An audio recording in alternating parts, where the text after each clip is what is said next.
권민아는 4일 새벽 자신의 인스타그램에 장문의 글을 남겼다. 권민아는 이 글에서 우선 오늘 제 감정을 스스로 참지 못하고 하루 종일 떠들썩하게 만들고 많은 사람들에게 피해를 주게 된 점 죄송하다라며 말문을 열었다. 권민아는 몇 시간 전에 모든 멤버들과 매니저분들도 제 집까지 다 와주었고 대화를 했다라며 처음에 지민 언니는 화가 난 상태로 들어와 어이가 없었고 이게 사과하러 온 사람의 표정이냐고 전 물었다라고 설명했다. 이어 막 실랑이 하다가 언니가 칼 어디 있냐고 자기가 죽으면 되냐고 하다가 앉아서 이야기를 하게 됐다라며 그리고 기억이 안 난다고 했다라고 전했다. 권민아는 저는 계속해서 당한 것들을 이야기했고 물론 저도 제 정신은 아니었을 테고 언니는 잘 기억을 못했다라며 이런 적은 있고 저런 적은 없고 이야기하는데 저도 전부 다 기억할 수 없지만 생각나는 건 눈 똑바로 쳐다보고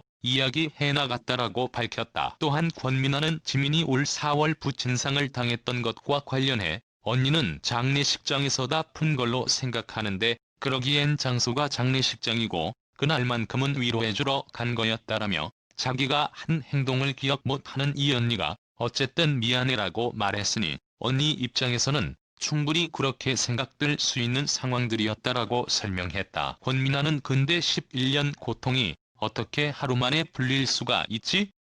그날 제가 당한 거에 대해서는 오고 간 대화가 없었고 전 그날만 진심으로 위로해 주었고 그 후론 다시 저였다라고 전했다. 이어 권민아는 이번 지민과 만남에 대해 아무튼 전 계속 말을 이어나갔고 그 후로는 언니는 듣고 미안해 말만 했고 어찌됐건 사과했고 전 사과 받기로 하고 그렇게 언니 돌려보내고 남은 멤버들과 더 이상 저도 나쁜 생각 같은 건 정신 차리기로 약속하고 끝났다라며 솔직히 처음에 언니 모습 생각하면 언니는 죄책감을 느끼지 못하나 싶었는데 아무튼 그래도 미안하다라는 말을 계속 들었다라고 밝혔다. 권민아는 사실 뭐라고 써야 할지 모르겠다라며 솔직히 진심 어린 사과하러 온 모습은 제 눈에는 안 보였는데 이거는 제 자격지심일 수도 있고 워낙에 언니한테 화가 나 있는 사람이라 그렇게 보려고 한 건지 언니는 진심이었을 수도 있으니 뭐로 단정 지을 순 없겠고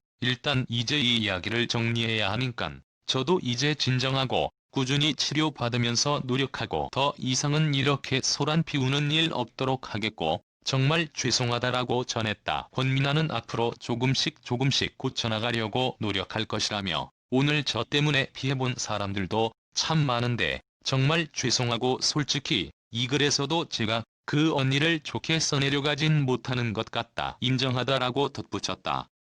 권민아는 사실 뒤에 사과한 거는 생각도 안 나고 화나서 온 첫 장면만 반복해서 떠오르는데 제가 삐뚤어질 대로 삐뚤어져서 당장은 안 고쳐진다라면서도 하지만 이것도 노력해야겠고 그러기로 했다라고 강조했다. 권민아는 이제 이 일에 대해서 언급하거나 또 글을 올리거나 말도 안 가리고 그러지 않을 것이라며 글도 잘 못 써서 뭐라고 쓴 건지도 모르겠지만 아무튼 다시 한번 죄송하다라며 장문의 글을 마무리했다. 앞서 지난 3일 권민아는 자신의 인스타그램에 과거 약 10년간 지민으로부터 심한 괴롭힘을 당했고 이에 탈퇴하기 싫었던 AOA도 떠날 수밖에 없었다는 내용의 글을 수차례 남겨 파장을 불러일으켰다. 권민아는 전 소속사 FNC 엔터테인먼트와의 계약 만료와 함께 지난해 5월 AOA를 탈퇴하고 배우로 전향했다. 다음은 권민아가 4일 새벽 인스타그램에 남긴 글 전문. 우선 오늘 제 감정을 스스로 참지 못하고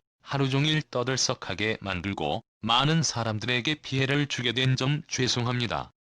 읽기 불편한 기사들도 계속 올라왔을 거고 뭐 혹시나 누군가에게는 모르고 싶은 일이었을 수도 있고 집에도 많은 사람들이 찾아와주고 걱정을 끼쳐드려서 죄송합니다. 그래도 연예인이라는 직업을 가진 사람이 해서는 안 될 행동들과 말이 많았으니까요. 그냥 정말 죄송합니다. 몇 시간 전에 모든 멤버들과 매니저분들도 제 집까지 다 와주었고 대화를 했어요. 처음에 지민 언니는 화가 난 상태로 들어와 어이가 없었고 이게 사과하러 온 사람의 표정이냐고 전 물었죠. 막 실랑이 하다가 언니가 칼 어디 있냐고 자기가 죽으면 되냐고 하다가 앉아서 이야기를 하게 됐어요. 그리고 기억이 안 난다고 했어요. 저는 계속해서 당한 것들을 이야기했고, 물론 저도 제정신은 아니었을 테고, 언니는 잘 기억을 못하더라고요. 이런 적은 있고 저런 적은 없고 이야기하는데 저도 전부 다 기억할 수 없지만 생각나는 건 눈 똑바로 쳐다보고 이야기해 나갔어요. 언니는 장례식장에서다 푼 걸로 생각하더라고요. 그러기엔 장소가 장례식장이고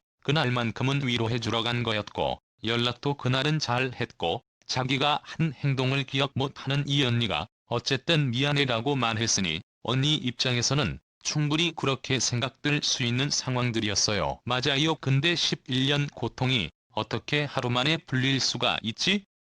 그날 제가 당한 거에 대해서는 오고 간 대화가 없었고 그 장소에서 어떻게 그런 대화를 할 수 있나요? 당연히 전 그날만 진심으로 위로해 주었고 그 후론 다시 저였죠. 하루아침에 너무 고장난 제가 바로 제정신이 될 수는 없잖아요. 아무튼 전 계속 말을 이어나갔고 그 후로는 언니는 듣고 미안해 미안해 말만 했고 어찌 됐건 사과했고 전 사과 받기로 하고 그렇게 언니 돌려보내고 남은 멤버들과 더 이상 저도 나쁜 생각 같은 건 정신 차리기로 약속하고 끝났어요. 하늘에서 두 아버지가 보고 계실 거라고 믿어요. 거짓말을 쓸 수는 없으니까. 솔직히 처음에 언니 모습 생각하면 언니는 죄책감을 느끼지 못하나 싶었어요. 아무튼 그래도 미안하다라는 말을 계속 들었고 네 들었죠 들었는데 사실 뭐라고 써야 할지 모르겠어요. 솔직히 진심 어린 사과하러 온 모습은 제 눈에는 안 보였는데 이거는 제 자격지심일 수도 있고 워낙에 언니한테 화가 나 있는 사람이라